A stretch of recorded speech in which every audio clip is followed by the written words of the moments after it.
ভারত যে আশঙ্কা করেছিল ডক্টর ইউনূস সেটাই ঘটালেন চীনে গিয়ে। ভারতের সেই আশঙ্কায় অবশেষে ঘি ঢেলে দিয়েছেন ডক্টর মোহাম্মদ ইউনূস। নোবেল পাইছেন এমনি এমনি।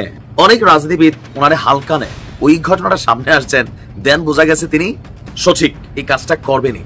তো ডক্টর ইউনূসের এই যে কৌশল, এবার এটা তার নিজের হোক, উপদেষ্টাদের কাছ থেকে আসুক, বাট কঠিন একটা কৌশল তিনি অ্যাপ্লাই করছেন। বহুত শব্দটার সাথে একটু অট ফিল হবে, বাট পুঙ্গি বাজার যাবে। দর্শক, 16 কালা পূর্ণ হলো।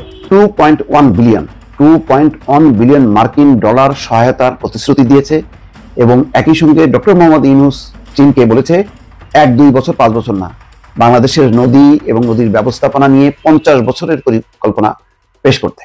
সবচেয়ে গুরুত্বপূর্ণ হলো যুদ্ধ বিমানটা আমাদের প্রয়োজন, সেটা পেতে যাচ্ছে বাংলাদেশ। ওরা তো বিলম্বে নির্বাচন চান। আচ্ছা, আপনারা আমাকে বলেন তো, সংস্কার ছাড়া কি আপনারা নির্বাচন চান?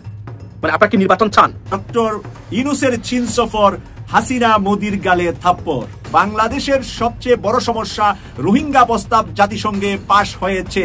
প্রিয় দর্শক, উত্তর মেরু দক্ষিণ মেরুকে একসাথে করে উনি এই আনন্দের সংবাদটি দিয়েছেন।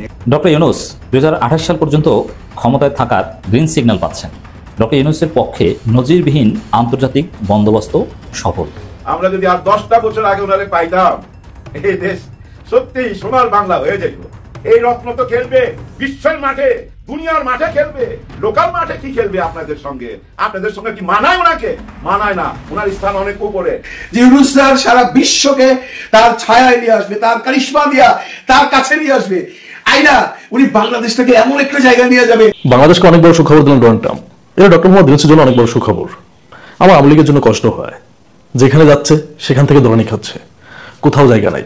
তারেক রহমান সাহেব এবং মির্জা ফখরুল, আপনাদের দুইজনকে উদ্দেশ্য করে বলছি, জিয়াউর রহমান, শহীদ রাষ্ট্রপতি জিয়াউর রহমানের দলকে এইভাবে ধ্বংস করে দেওয়ার কোনো অধিকার আপনাদের নাই। বেগম খালেদা জিয়ার অর্জিত বিএনপিকে ধ্বংস করে দেওয়ার কোনো অধিকার আপনাদের নাই। তারেক রহমান সাহেব, মির্জা ফখরুল। আসসালামু আলাইকুম সম্মানিত দর্শক শ্রোতা, আজকের এই ভিডিওটি কেমন হতে চলেছে, কতটা গুরুত্বপূর্ণ, ভিডিওর অংশ বিশেষ এবং শিরোনাম দেখেই কিন্তু আপনারা ইতিমধ্যে বুঝে গিয়েছেন কতটা গুরুত্বপূর্ণ হবে আজকের এই ভিডিওটি। আমি আশা রাখবো আপনাদের কাছে সম্পূর্ণ ভিডিওটি দেখবেন, স্কিপ করবেন না। সম্পূর্ণ ভিডিওটি দেখলে অনেক কিছু জানতে পারবেন এবং বুঝতে পারবেন। আমি আর বেশি কথা বাড়াবো না, সরাসরি আপনাদের বিস্তারিত ভিডিওতে নিয়ে যাবো। তার আগে আপনাদের কাছে ছোট্ট একটা রিকোয়েস্ট করবো, যারা এরকম ভিডিও দেখতে পছন্দ করেন এই চ্যানেলটি সাবস্ক্রাইব করে পাশে থাকে বেল আইকনটি বাজিয়ে রাখবেন। ইতিমধ্যে যারা সাবস্ক্রাইব করে দিয়েছেন তাদের জানাচ্ছি অসংখ্য ধন্যবাদ। চলুন প্রিয় দর্শক বন্ধুরা, এই ভিডিওতে লাইক করে দিয়ে আমরা বিস্তারিত ভিডিওগুলো মোবাইলের স্ক্রিন থেকে ধারাবাহিকভাবে একের পর এক দেখে আসি। দর্শক, 16 কালা পূর্ণ হলো। সেটা হলো যে চীন 2.1 বিলিয়ন মার্কিন ডলার 2.1 বিলিয়ন মার্কিন ডলার সহায়তার প্রতিশ্রুতি দিয়েছে এবং একই সঙ্গে ডক্টর মোহাম্মদ ইউনূস চীনকে বলেছে 1-2 বছর 5 বছর না, বাংলাদেশের নদী এবং নদীর ব্যবস্থাপনা নিয়ে 50 বছরের পরিকল্পনা পেশ করতে। এবং একই সঙ্গে চীনা প্রতিষ্ঠানকে বলছে যে তিস্তা ব্যারেজ প্রকল্পের পরিকল্পনা জমা দিতে, যেটা নিয়ে ভারতের সবচেয়ে কনসার্ন ছিল তিস্তা ব্যারেজ প্রকল্প। সেই প্রকল্পের ব্যাপারে একেবারে সরাসরি তিনি আহ্বান জানিয়েছেন। শুধু তাই না, তিস্তা সহ পুরো বাংলাদেশের নদী ব্যবস্থাপনা নিয়ে চীনকে পরিকল্পনা পেশ করার আহ্বান জানিয়েছেন। তার মানে নদী ব্যবস্থাপনা এবং তিস্তা প্রকল্প নিয়ে চীনের সঙ্গে লম্বা সময়ের জন্য একটা চুক্তিতে যাচ্ছে বাংলাদেশ। এটা তো রীতিমতো কি পরিমাণ মানে গাত্রদাহ হচ্ছে ভারত এবং ভারতের এই শাসক নরেন্দ্র মোদীর।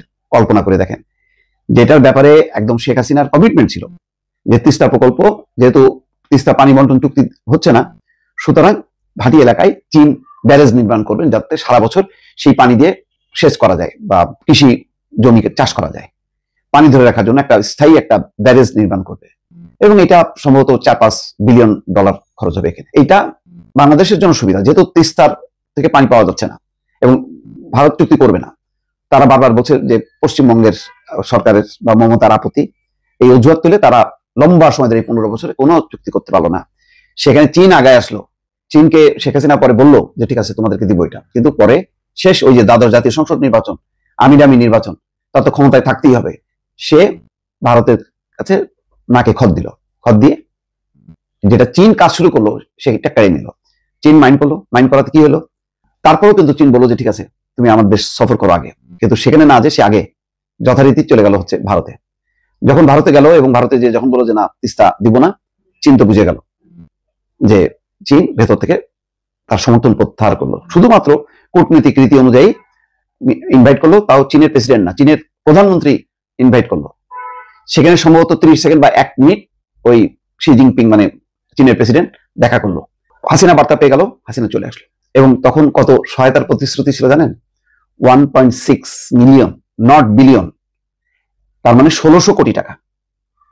আর এখন 2.1 বিলিয়ন। হিসাব করেন এখন তাহলে, মিলিয়ন আর ওখানে বিলিয়ন। চরম অপমানিত হয়ে শেখ হাসিনা ফিরে আসলো। এখন যেই মাত্র ইউনূস এটাতে এই ঘোষণা এবং চুক্তিপত্র সম্পন্ন করলো চীনে, মোদি করলো কি না, উনি দেখা করবেন না, বিমস্টেক ওনার সময় নেই, উনি শুধুমাত্র থাইল্যান্ডে প্রধানমন্ত্রীর সঙ্গে দ্বিপাক্ষিক বৈঠক করবেন।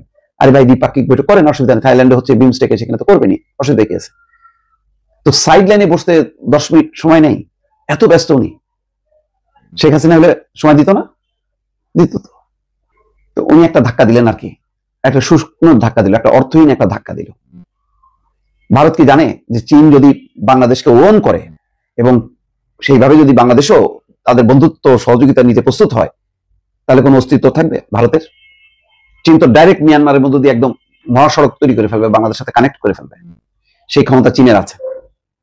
যদিও এটার ফলে আমেরিকা এটা পছন্দ করবে না, কিন্তু এই বাস্তবতা, যদি বাংলাদেশ বাস্তবতা বলে যে চীন তো ভারত আমাকে বেকায়দে ফেলবে, সে তো আমার নিত্য প্রয়োজনীয় পণ্য টন্য তার উপর নির্ভরশীল, সে তো আমাকে দিবে না, সুতরাং আমি করিডোর করতেছি মিয়ানমার দিয়ে চীন, চীন আমার সমস্ত নিত্য পণ্য দেবে, মিয়ানমারও দেবে, তখন কি হবে? সুতরাং এখন গায়ে জ্বালা ধরছে মোদি এবং হাসিনার। এইরকম বিশাল সাফল্য শেখ হাসিনা আগে কখনো, সে 15 বছরের ক্ষমতাশালী, এত বেশি মানে তার নাকি মানে ক্ষমতা, আজকে ফিউজ হয়ে গেল। মানে ইউনূসের কাছে চূড়ান্ত রকমের একটা পরাজয় ঘটলো। বৈদেশিক সম্পর্ক এবং নীতি এবং কিভাবে সাহায্য অনুদান নিতে হয় সেটা দেখাই দিল doctor Mohammad Yunus. Doctor Mohammad Yunus Nobel পাইছেন এমনে 84 বছর বয়স সম্ভবত কাছাকাছি। এই বয়সে আইসা ওনার চুলগুলা যে সাদা হয়েছে, নোবেল পাইছে 30 নিয়া, চিন্তা করে অনেক রাজনীতিবিদ ওনারে হালকা নেয়। যদিও বিষয়টা কয়েকদিন আগে আলোচনায় ছিল, কিন্তু ওইভাবে এটা নিয়ে বড় আলোচনা হয়নি। আজকে যখন তিনি জার্মানির একটা পত্রিকা আপনার স্পিগাল, তাদের সাথে একটা সাক্ষাৎকারে ওই ঘটনাটা সামনে আসছেন, দেন বোঝা গেছে তিনি সঠিক এই কাজটা করবেনই। সংস্কার নিয়ে নানান কথা হচ্ছে, তো আমরাও কিন্তু সংস্কার চাই। এদেশে দেখেন অনেক সিস্টেম আছে যেগুলা সংস্কার করা জরুরি, তবে রাজনৈতিক নেতারা আবার সব সংস্কারের পক্ষে না। আবার ডক্টর মোহাম্মদ ইউনূসের সরকারও সংস্কার নাম দিয়ে যে সব একদম মানে অন্য কিছু হয়ে যাবে সেটাও না। সংস্কার নামে তারাও কালক্ষেপণ করছে, এনসিপি কে সুবিধা দিচ্ছে, বিএনপির অনেক নেতার দাবি। যাই হোক, এই সংস্কার ইস্যুটাতে যেগুলো খুবই গুরুত্বপূর্ণ, নিজেদের জন্য ফায়দাজনক, এগুলোতে অনেকেই রাজি হবে না। কারণ আমাদের যে মানে সংস্কার কমিশন, তাদের রিপোর্ট আসছে, অনেকে মত দিছে, অনেকে দ্বিমত দিছে।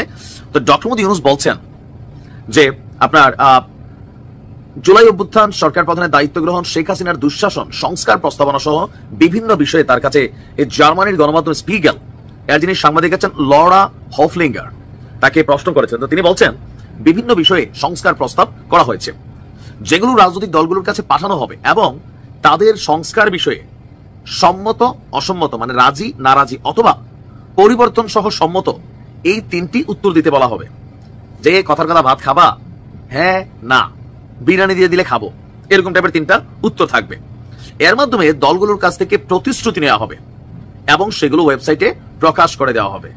কোথায় প্রকাশ করা হবে? ওয়েবসাইটে। কেন? যেন সাধারণ মানুষ দেখতে পারেন এই যে সংস্কার কমিশন যা যা প্রস্তাবনা দিচ্ছে, যেগুলো রাজনৈতিক নেতারা নির্বাচনের আগে সরকারকে ওয়াদা দিয়ে আসতেছে যে হ্যাঁ আমরা এটা মানবো, এটা করবো, এটা করবো না, করলে এইভাবে করবো, ওইভাবে করবো না। ক্ষমতা পাওয়ার পর সংসদে গিয়া তারা যেন কথা দিলেন তো টাইপের, দিছি তো কথা, টাকারি দিতে না দেবো কখন, যেই মাসে শুক্রবার নাই, এরকম ওয়েট করতে হবে। অনেক রাজনীতিবিদরা বাংলাদেশকে নিয়ে এরকম ওয়েট করা। তো ডক্টর ইউনূসের এই যে কৌশল, এবার এটা তার নিজের হোক, উপদেষ্টাদের কাছ থেকে আসুক, বাট কঠিন একটা কৌশল তিনি অ্যাপ্লাই করছেন বহুত রাজনীতিবিদদের। শব্দটা শুনতে একটু অড ফিল হবে, বাট পুঙ্গি বাজার যাবে। কেন? আপনি এখন যা ওয়াদা করবেন এটি ওয়েবসাইটে থাইকা যাবে, জাতি দেখবে, যখন পূরণ করবে না সেই ওয়েবসাইটে থেকে মানুষ আইনে সামনে আনবে। এই আপনি প্রতিশ্রুতি দিয়েছিলেন যে আমি খাবো অথবা আমি খাবো না, অথবা আপনি বিরিয়ানি দিয়ে দিলে খাবেন, তখন যদি লড়চড় করে এগুলা প্রকাশিত হয়ে যাবে, মানে বিতর্ক তৈরি করবে। এছাড়া তিনি বলছেন যে এটি জুলাই সনদ হিসাবেও স্বীকৃতি পাবে। যে জুলাই সনদ নিয়ে বিএনপি এখন পর্যন্ত অনেকটা দ্বিমত অবস্থানে আছেন, বাট আমার কাছে খুবই মানে গুরুত্বপূর্ণ অংশ মনে হয়েছে এই যে তিনি এটা প্রকাশ করবেন অনেকদিন আগে বলছিলেন, তো কেউ কেউ বলছিল এটা রাজনীতিবিদদেরকে বা রাজনৈতিক নেতাদেরকে একটু প্রেসারে ফেলা, চাপে ফেলা, নানান একটা কিছু। বাট আন্তর্জাতিক অঙ্গনে যখন তিনি বক্তব্য দিচ্ছেন, তার মানে তিনি এটা করবেনই করবেন। একদিকে ভালো, বাট আরেকদিকে অনেকে মনে করছে যে এটা রাজনীতিবিদদের ভঙ্গি বাজানোর পরিকল্পনা। তবে হলে তো সবাই বিপদে পড়বে, তাই না? আমি মনে করি স্বচ্ছতা দরকার আছে থাকা। আমরা হতভাগা একটা জাতি, আমাদের মানুষ আমরা চিনতে পারলাম না। সারা পৃথিবীর মানুষ ওনাকে চিনে, আমরা চিনতে পারি নাই, আমাদেরকে চিনতে দেওয়া হয় নাই। আমাদের সামনে ওনাকে তুলে ধরা হয়েছিল একজন ঘুষখোর হিসাবে। কত ভাগ্য খারাপ আমাদের। আমরা যদি আর 10টা বছর আগে ওনারে পাইতাম, এই দেশ সত্যি সোনার বাংলা হয়ে যেত। ওনার সম্বন্ধে না মোদিজির ধারণা আছে, না শেখ হাসিনার ধারণা আছে। কোন ধারণাই ছিল না। ধারণা ছিল না বলেই তো টুস কইরা ডুবাই দিতে চায়, টুস কইরা উঠাইতে চায়। কত বড় খারাপ মানুষ হইলে 84 বছর বয়সের একটা মানুষকে 7 তলায় 8 তলায় লিফট বন্ধ করে দিয়া সিঁড়ি দিয়া উঠাইছে। হ্যাঁ, সিঁড়ি দিয়া উঠাইছে, আগে পিছনে পুলিশ দিয়া। চিন্তা করতে পারেন, সারা দুনিয়ার মানুষ যাকে স্যালুট দেয়, যার জন্য প্লেন পাঠায়, বিশেষ প্লেন পাঠায় নিয়ে যায়। আচ্ছা, চীনে যায় উনি কি করবেন? চীনে যায় ওই যে হাসিনার মতো ফটো সেশন করবে? না। লাস্ট কোথায় সফর করছিল শেখ হাসিনা?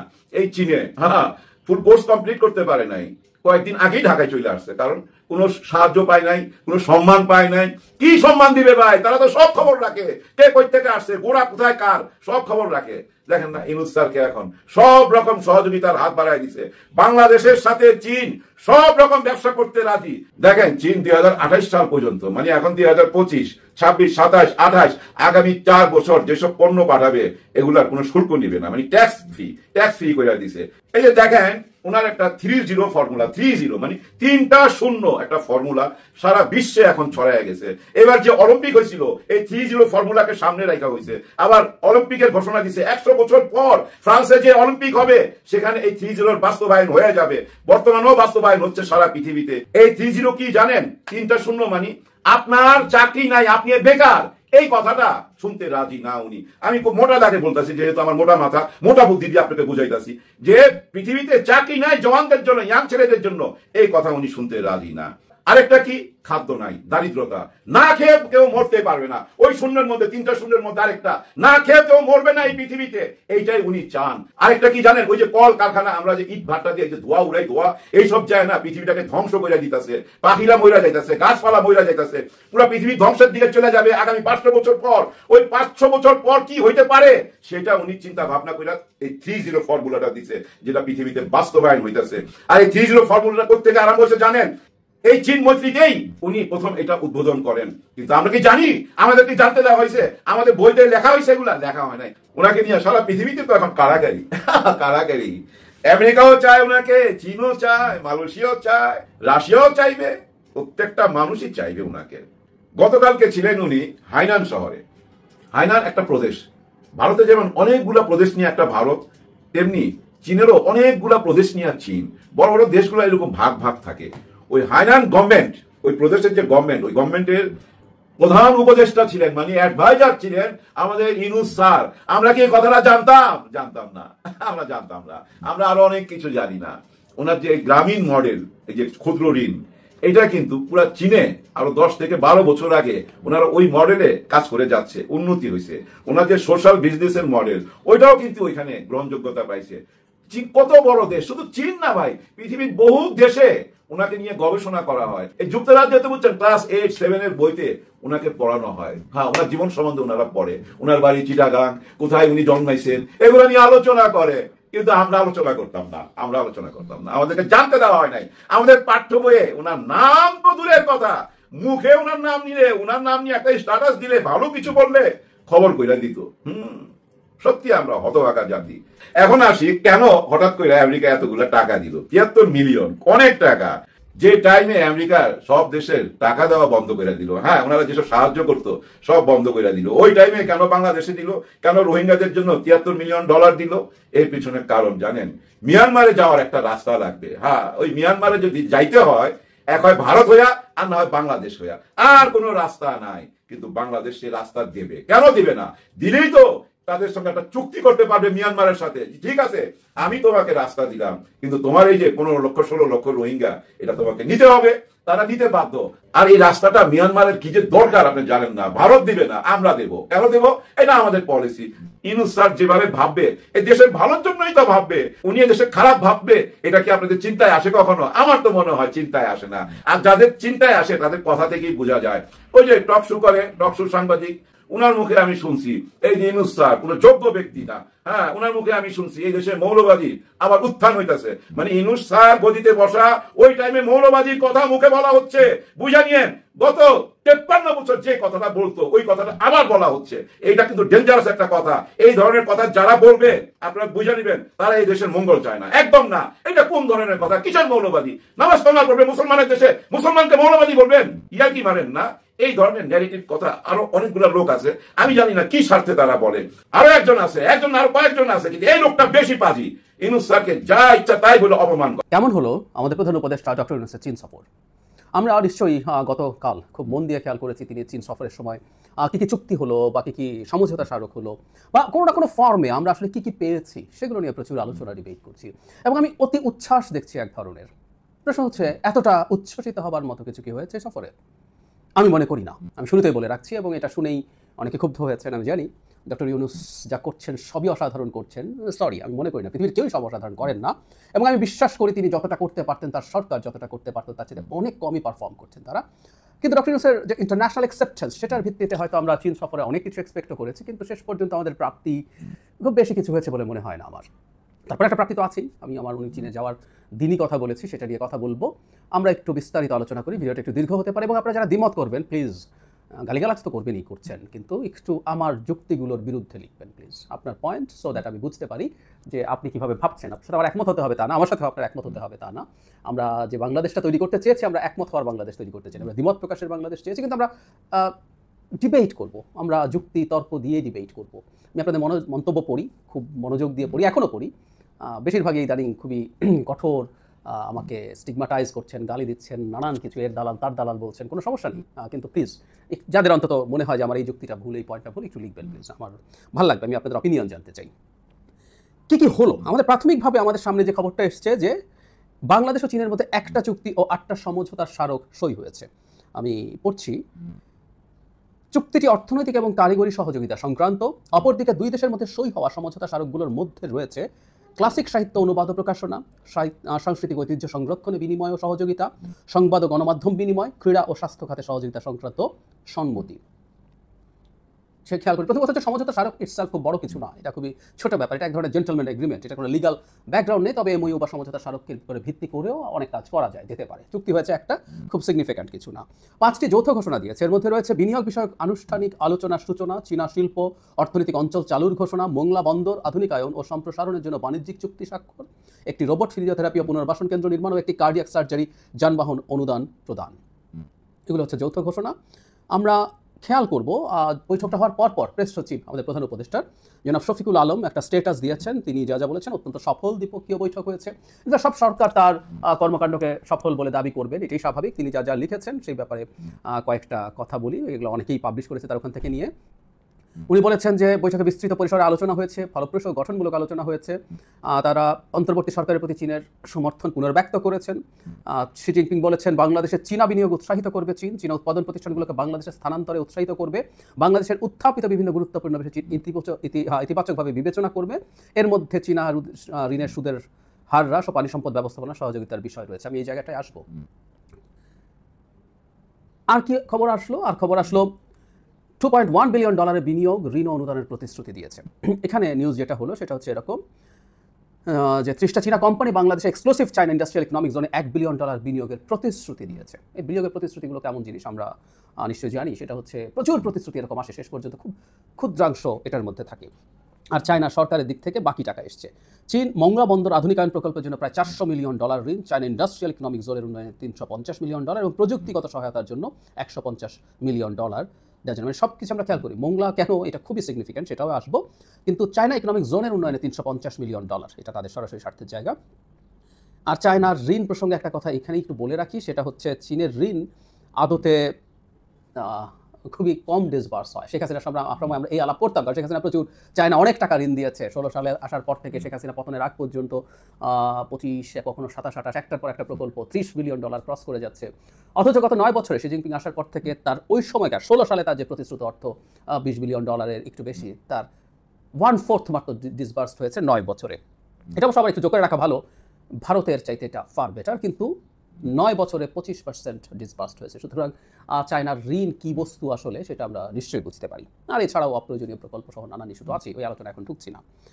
এখন আরেকটা জিনিস অর্জন আছে, সেটাও একটু বলে রাখি, তারপর আসলে মূল জায়গাগুলোতে যাব। 2028 সাল পর্যন্ত চীনের শুল্ক কোটামুক্ত প্রবেশাধিকার পাবে বাংলাদেশ। আমি দেখলাম এটাকে নিয়ে অনেকে খুবই গদগদ দেখাচ্ছেন, কারণ আমরা 26 সালে এটা থেকে আমরা যেহেতু এলডিসি গ্র্যাজুয়েশন হবে, তারপর আমরা এটা পাবার কথা না, কিন্তু ওরা 28 সাল পর্যন্ত বহাল থাকবে। মানে এতে আমাদের নাকি অনেক কিছু হয়ে যাবে। মজার ব্যাপার হলো বাংলাদেশ 2022 সালে 99% জিনিসে চায়নায় এক্সপোর্ট করার ক্ষেত্রে শুল্কমুক্ত সুবিধা পেয়েছে। তো তাতে কি হয়েছে, বাংলাদেশ এখনো বাংলাদেশ চীনে $1 বিলিয়ন রপ্তানির মার্ক ছুঁতে পারেনি।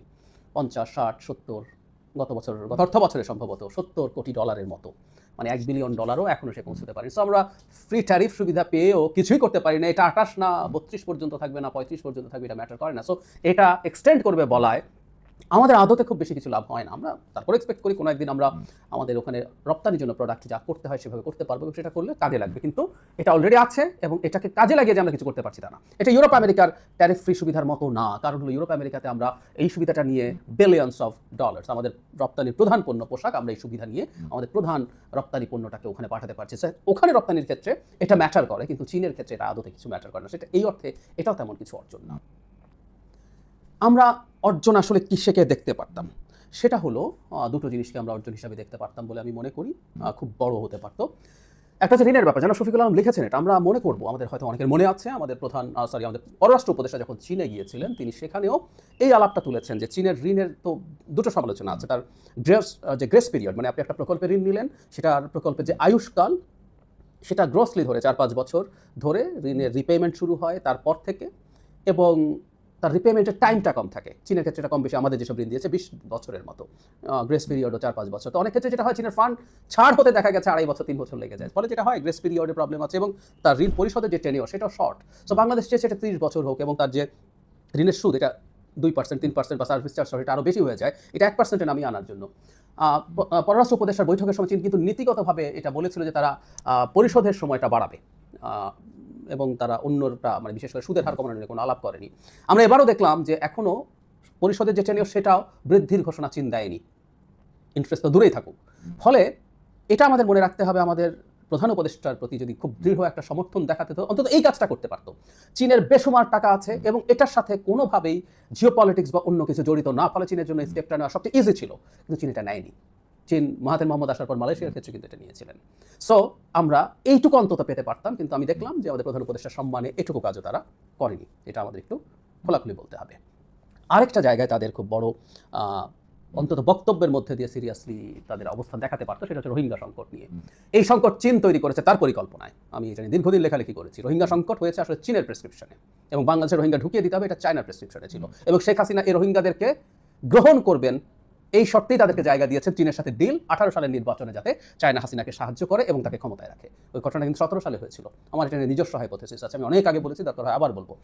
যাই হোক, এটার মাসুল আমরা দিচ্ছি, কিন্তু বিদ্যমান প্রেক্ষাপটে যেটা হয়েছে, চায়নাই একমাত্র দেশ যে আসলে এটাকে নিয়ে কাজ করতে পারে। একটা সময় জান্তা পুরো নিয়ন্ত্রণে সবকিছু ছিল, তার উপরে প্রচণ্ড প্রভাব ছিল। সত্যি কথা হচ্ছে চায়নার হাতের পুতুল ছিল জান্তা, সে জান্তাকে দিয়ে করতে পারতো, করেনি।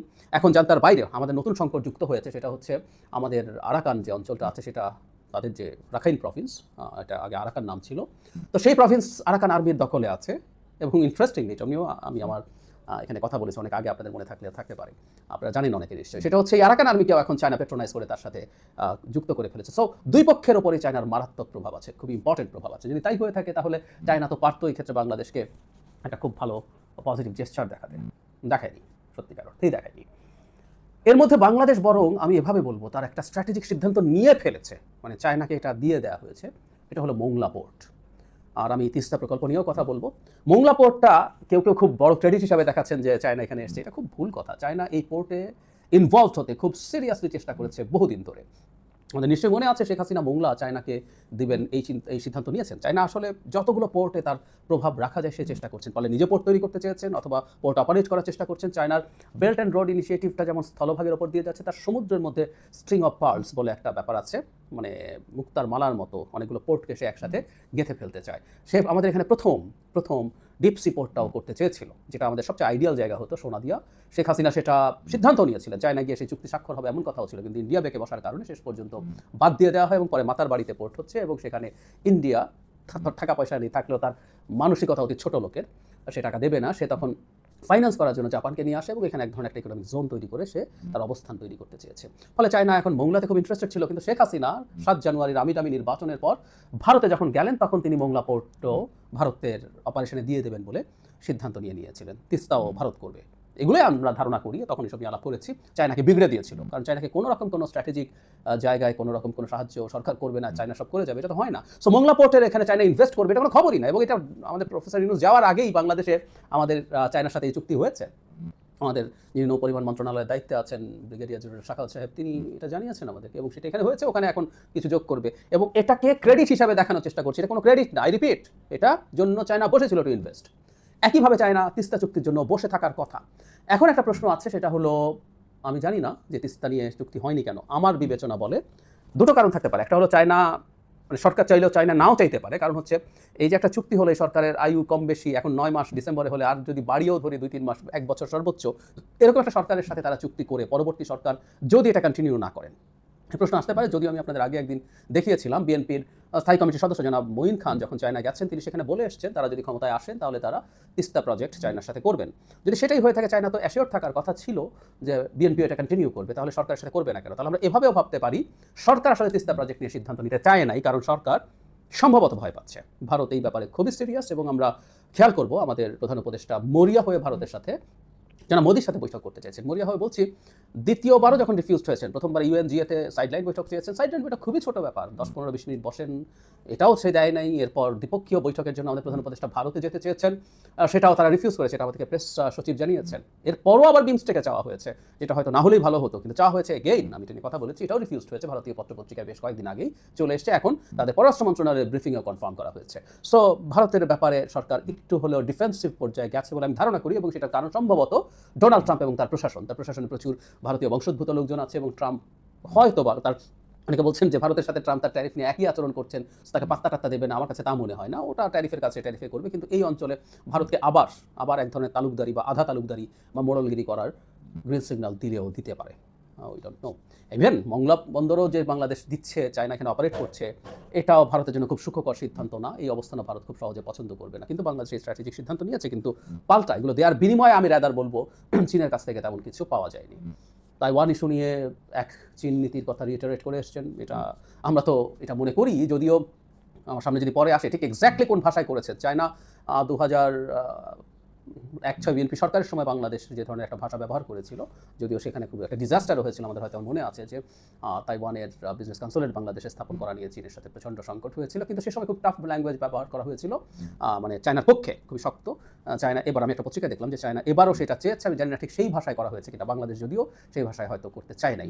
এখন যদি সেটাও না করে থাকে, সেটাও একটা ইস্যু হতে পারে, কারণ সামনে তাইওয়ান ইস্যু খুব বড় একটা বিষয় হয়ে দাঁড়াবে, এবং অনেকে ধারণা করেন, এবং আমিও ব্যক্তিগতভাবে এটাকেই সঠিক মনে করি, শি জিনপিংয়ের যে বয়স, যে সময় বলা হয় যে তিনি একটু অফ টপিক হলেও আমরা একটু বলে রাখি, সেটা হচ্ছে শি জিনপিং আসলে তো অমর থাকতে চান, অমর হতে চান। তিনি অলরেডি নিজেকে তৃতীয় ব্যক্তি হিসেবে তার বক্তব্য সংবিধানে ইনক্লুড করা হয়েছে। আমরা অনেকে নিশ্চয়ই জানি মাও জেদংয়ের পর Deng Xiaoping, and he is the third person, আর কোনো প্রেসিডেন্টের না, এবং উনি এমন ব্যবস্থা করেছেন যে উনি আজীবন প্রেসিডেন্ট থেকে যেতে পারবেন, এবং উনি চান ওনার এই বয়সে, ওনার যে বয়স, ওনার এরপর আসলে বেশি সময় থাকবে না। ওটা মোক্ষম সময় আবার একটা কারণে, সেটা হচ্ছে ডোনাল্ড ট্রাম্প যতদিন ক্ষমতায় আছে, কারণ এই আলাপটা প্রচুর আছে, সেটা হলো যদি চীন তাইওয়ান আক্রমণ করে, আমেরিকাকে সরাসরি যুদ্ধে ইনভলভ হবে কিনা। জো বাইডেনকে এই প্রশ্ন যখন বারবার করা হয়েছে, জো বাইডেন কিন্তু বলার চেষ্টা করেছেন যে তিনি করবেন, উনি বলে ফেলতেন কয়েকবার এটা হয়েছে, পরে আবার হোয়াইট হাউস বলতো না, আমরা এটা মনে করি না, আমাদের অফিসিয়াল অবস্থান ঠিকই আছে। ট্রাম্পের সময় এটা হতে পারে, এবং 2027-কে একটা কাট অফ ডেট ধরা হচ্ছে, কারণ ওই সময়ের মধ্যে চায়না একটা অ্যামফিভিয়াস অ্যাটাক বলে, চায়নাকে একটা দ্বীপকে ইনভেড করতে হবে, সেই পরিস্থিতিতে যাবে। সো দ্যাটস হাই প্রবাবিলিটি সে মিলিটারি এটা করবে, এবং খুব সম্ভাবনা আছে ট্রাম্প আসলে এতে ইনভলভড হবে না। তা যদি হয়ে থাকে, সো তাইওয়ানের ব্যাপারে বাংলাদেশের অবস্থানও তারা তাদের পক্ষে চাইবেন খুব কঠোরভাবে। আমি ভাষাটা দেখব, যদি আবার আমার যখন ভিডিও করছি আমার হাতে আসেনি, যদি আসে আমি সেটা নিয়েও কথা বলতে চাই। সো সেটাও তাদের এই দুজনের মধ্যে যথেষ্ট উষ্ণ সম্পর্ক হওয়ার পথে বাধা হয়েছে কিনা আমি নিশ্চিত নই, সেটাও দেখার ব্যাপার আছে। কারণ অনেক বেশি চায়নার পক্ষে দাঁড়িয়ে কথা বললে ট্রাম্প অন্তত এক্সপ্লিসিটলি যেটা হচ্ছে আমাদের সামনে যেটা আসছে, চায়নার সাথে অতি খাতির ট্রাম্প আসলে খুব বেশি পছন্দ করবেন না, সেটাও বিপদের প্রশ্ন তৈরি করতে পারে, পরিস্থিতি তৈরি করতে পারে। সো এই ব্যালেন্সিংয়ের কারণে বাংলাদেশ কি, আমাদের প্রধান উপদেষ্টা কি ততটা প্রো চায়না অ্যাটিটিউড দেখান নাই, যে কারণে সি আসলে পছন্দ করেননি, হতে পারে। আবার 9 মাস বা 1 বছর বয়স যার আছে আর বা আয়ু আছে আর যে সরকারের, সেই সরকারের সাথে আর কতটুকুই বা ডিল করবেন সেটাও হতে পারে। সব কিছু মিলে আমরা বলবো খুব হাইপ তোলার মতো, খুব আত্মতৃপ্তি পাওয়ার মতো অনেক কিছু হয়নি। নিদেন পক্ষে আমি বলেছি, আবারও বলছি, আগেও বলেছি, ঋণটার ব্যাপারেও যদি একটু টেনিওর বাড়ানো হচ্ছে, ইন্টারেস্ট কমানো হচ্ছে, এইটুকুও যদি হতো, এটা আমাদের জন্য ছোট ছিল না। ইভেন আমরা ডেফার্ড পেমেন্টও যদি পেতাম, ঠিক আছে আমদানি করছে, এটা এতদিন পরে তুমি পে করতে পারো, আমাদের ডলারের ক্রাইসিস মিটে যায় নাই, অনেক কিছু সদিচ্ছার প্রমাণ হতে পারতো। চায়নার মতো এত বিরাট অর্থনীতির একটা দেশের জন্য এই কাজগুলো করা মোটেও কঠিন ছিল না। চায়না এটা করেনি, চায়না এটা করতে চায়নি, এই সদিচ্ছা তারা দেখায়নি। সো খুব হাইপের কিছু নাই। আমাদের প্রধান উপদেষ্টা গেছেন, ভারতের অখুশি হওয়া সত্ত্বেও গেছেন, ভারত প্রচুর আলোচনা করছে এটা নিয়ে, এটাই আমাদের কাছে অর্জন। যে অনেক হলে আবার এটা হতো যে ভারত মাইন্ড করবে, ভারত মাইন্ড করেছে। ভারতের ভাবটা হচ্ছে আমরা যা ইচ্ছা তাই করবো, তোমাকে আমার কথাই শুনতে হবে, তুমি চুপ করে থাকবা, আমার মান ভাঙিয়ে আমার সাথে দেখা করে তারপর যাবে, এবং যার সাথে তোমাকে আমি ব্রিফ করে দেবো, ওখানে কি বলবো না বলবা, সেটার বাইরে গিয়ে এটা করেছেন। এটার জায়গাটা এইটুকুই, ওনার যাওয়া ইটসেলফই একটা এক অর্থে বড় ব্যাপার। আমি কয়েকদিন আগে তার যাওয়ার সময়কার ভিডিওতে তাই বলেছি। এটুকুই। আর শুরুতে যেটা বলেছিলাম, আপনারা যদি মনে করেন যে কোনো জায়গায় আমার বক্তব্যে ভুল আছে, আপনারা দ্বিমত করতেই পারেন এবং একটু লিখে জানাবেন, আমি সেটা অপেক্ষা করব। আর ব্যক্তিগত আক্রমণ বা গালিগালাজ আমি প্রায় সময় বলি, আমি অ্যাকসেপ্ট করি, আপনারা করবেন আপনাদের যাদের করতে ইচ্ছা হয়। প্রিয় দেশবাসী, শুরু থেকে শেষ পর্যন্ত যারা এই ভিডিওটি দেখেছেন সকলকে জানাই অসংখ্য ধন্যবাদ। যারা এরকম নিউজ ভিডিও পেতে পছন্দ করেন তারা অবশ্যই এই চ্যানেলটি সাবস্ক্রাইব করে পাশে থাকা বেল আইকনটি বাজিয়ে দিবেন। যারা এখন এই ভিডিওটি শেয়ার করেননি, এই ভিডিওটি দ্রুত শেয়ার করে সকলকে দেখার সুযোগ করে দিন। আজকের মতন এই পর্যন্ত, দেখা হচ্ছে পরবর্তী কোনো ভিডিও নিয়ে ইনশাল্লাহ।